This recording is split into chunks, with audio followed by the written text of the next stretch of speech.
You know, I gave up when Janko said he would need to drink Red Bull because of the ambition, you know. Ambition drinks Red Bull, guys. I need to drink Red Bull as well. Hey, it's fair. It's fair. It's fair? Yes. Look, Faker didn't even look at you. Faker doesn't even know your name. I'm looking at a lot of these players, like, you know, Power of Evil always comes up with this crazy stuff for himself. Soaz in the top lane, known for his crazy playstyle, and Ignar in the bottom lane. If you want to counter poke, hard engage, baby. That's what Ignar brings. Plus, North America had a great first game. Power of Evil in a mid laner. The Korean super team. This is probably one of the greatest amalgamations of Korean talent you will ever see in League of Legends on the same team on Summoner's Rift. Yes, sir. Sadly, we get a Tahm Kench. Yeah, there's gonna be Tahm Kench in every game. We wanted to see games that were high octane, high energy, and in your face. Oh, and we get a the Blitzcrank. Kench off the bench every game. But okay, we get Blitzcrank, so maybe we can see something. If you pulled him away from the Tahm Kench, they can't save him. For this EU squad, though, let's talk about the super team stacked up on the other side of the Rift. First game of the tournament for them. Looking at these members, we talk about Jankos. He's looking for redemption, having not made it to Worlds this year. Soaz, though, a guy who actually impressed a lot of people at Worlds. And Soaz, you know, a lot of people, in addition to Soaz, on this lineup stand out to me as very creative players.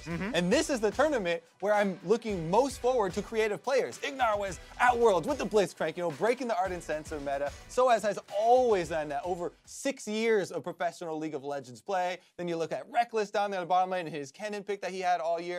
There's so much. Nashor's Tooth Ori. There's just possibilities all over the place. For this European lineup. Zoe, yeah, what are we going to see next? The top lane, we have a Malzahar coming, we have a Jarvan coming. Soaz putting up a good fight here against Kube. Oh man, the Korean team's looking for blood on this one. Ambition goes through. Soaz! That's not a dog champ, baby! First blood over to EU. Telling you guys, Maokai top lane, man. Free LP right there. Just go for it. Soaz with the big plays. Cube getting surprised by the flash engage. That's first blood for Europe. On your team as well, you want to be so mobile here. You want to just constantly move around, look for picks left and right if you are the European team. Korea is much more of a team fighting composition. Keep your Tahm Kench with the carries. Top lane right now, Jankos on the way. Jankos trying to get in there as quickly as possible. Already used his lead. Soaz free win Maokai. 1v1ing Kube at this point, and the missile from the Kazakhs for the kill. Goddamn Maokai, man. He's so tanky already with the Bramble Vest in there. Bot lane tower will go down. Rekt is forced to flash away. Can he stay alive? All right, Gorilla and Prey trying to find these shots. One hit, second and third miss. Reckless still trying to get himself out of this one. Ambition looking for the dunk, able to find it onto Ignar, but he gets himself out. And the pull will not do anything. Gorilla is there with the save as soon as that pull will connect. He's got the Executioner's calling for the split push situation like you were talking about. Soaz is just not having any of it. He's willing to fight this guy all the way to the death. I love that. He doesn't care right now. Rekt is on the way with a lane swap here. All right, Soaz trying to make the move, gets the knockback. There comes your MF ulti. Down. They get the kill yet again. 3 deaths for Kube. That's how serious pick, and you are allowed to try some of the new runes and see if you can make it work. Sadly for him, this game, not the case. Soaz won the Maokai. That was one of the most disrespectful walk-bys I ever saw. The Jace is standing right there. He's like, hey, I need you to get out of my way. I gotta catch up with this wave. I love it. Soaz just playing the way we want to see Soaz play. And like you said, All-Stars, this is a great event to have new runes be played on. Yeah, exactly. Because it lets players experiment. Oh, let's see what happens here. Okay, so what I was talking about with Soaz and his disrespect, I feel like it's actually going to come back and bite him a little bit here. He's done this before, though. Fires off the ulti, trying to stay alive. Jankos comes around, and he says, all right, I'll see you later. Adios. Another big swing of the claws to take it a little bit below that. Korea is putting on the pressure to Fischio. What does EU do? Baron is alive. They are engaging. All right, now we're going to go in. Soaz looking to start things off. They're going to be able to find some damage, but the Kench there with the save. Gorilla again on the mark. But Power of Evil brings down the damage from a long way away. EU wanting to chase this one down. Soaz looking to jump right back in yet again. It's Jankos who's going to be falling first. Soaz second. A double kill for Faker. Frey opens up, looking for even more. A double kill for PoE now. Oh, multiple members down on both sides as Frey with the snipe. And then eventually, if you don't get a tower, you get a Drake or something. Oh, flash ulti from Faker, but Reckless with the QSS. He's prepared for this. Power of Evil. Some of these shots, but it's not enough. Prey's got him again. The turret goes down. Ambitions in the pit with Jankos. They grab him too. Rekkles trying to fire off the bullet time, but it won't do anything for the man who's always in every League of Legends conversation and the man who is spearheading this attack into the EU base right now. Soaz, the target for Gorilla, Prey, and Cube, trying to get himself away. Gorilla taken low, but he's Tahm Kench, doesn't really care, has the thick skin. Prey unstoppable with that auto attack. 5-0 and 7 on the Jhin.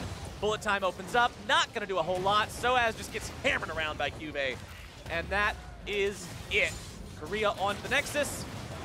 Honestly, what a lot of people are expecting from the Korean super team, turns out they're pretty damn good. Exactly, like this is exactly what we want to see from them in the first game. You know, control early game, get a few kills on some of your good carries, and then just roll over the enemy team because they will be able to move around the map like basically a team with actual coordination, a team that's played together before, even though they haven't, just because we know the experience is there from all these members to know exactly what to do. I love these post-game cams on Faker too, because so many times you see the players and they're celebrating, they're so happy about it. Faker just is like, okay, all according to plan, what's next? he's all business, man. Hello everyone, welcome back to All-Stars 2017, joined by two of the European All-Stars, the mid laner and jungler, the EULCS squad. So talk to me about what you've seen so far today. You had an unfortunate loss to Korea, but you've both got some 1v1s later today.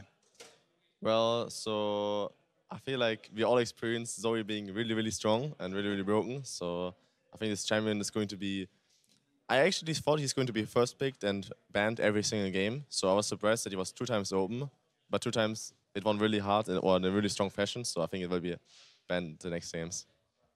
What I like about this tournament is that it's the first tournament on a new patch, kind of. I mean, we saw Kespa Cup in Korea, and that's probably the best level we can get to. But at the same time, it's like first international tournament on this patch, and you can kind of see which teams think, you know, what is OP. Even though not every team screamed just yet, we can have a good idea what will be broken or like what you can gain LP with in solo queue, for example. Yeah, of course, we've seen teams try what's strongest, but how have you been kind of enjoying the new patch so far in preseason? I think it's fun. I mean, you have a lot of fights, which is good. And it's no more Ardent Sensor meta, which in my opinion was really bad, and I just didn't like it. What I don't like is that, you know, we still have some balance issues, but that will be fixed probably until the season starts. You know, we are still in preseason. Like, this tournament is not as important, and, you know, the whole season didn't start yet. So, like, we still have time, but the game is overall more healthy, I believe, and just fun to play. I really enjoy having, like, so many skirmishes and fights. It's, like, always, like, 50 kills, 60 kills plus. It's, like, kind of the old days again, where you just, like, not many, like, late game 50-minute games. It's like, it's more fun in general, and as I can just agree to Jankos, there's some balancing problems, but in the end, it makes more fun to play in general.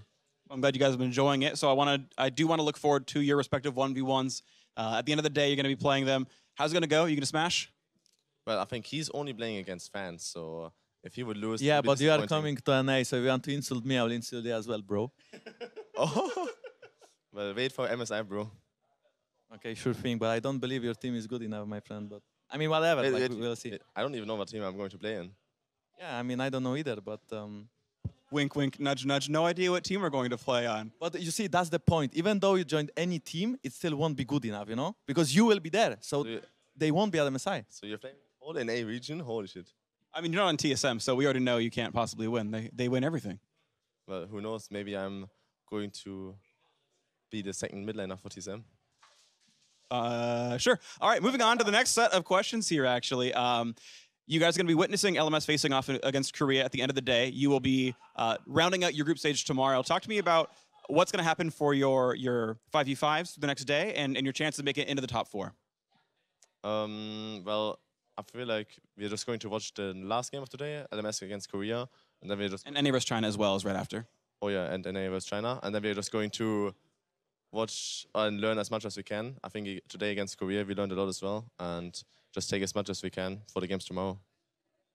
Yeah, I mean, I think learning from Korea was really important. You know, playing against LCK today kind of opened our eyes what is good in the meta and what we should look on, and overall how to play the game. And, you know, they kind of smashed us.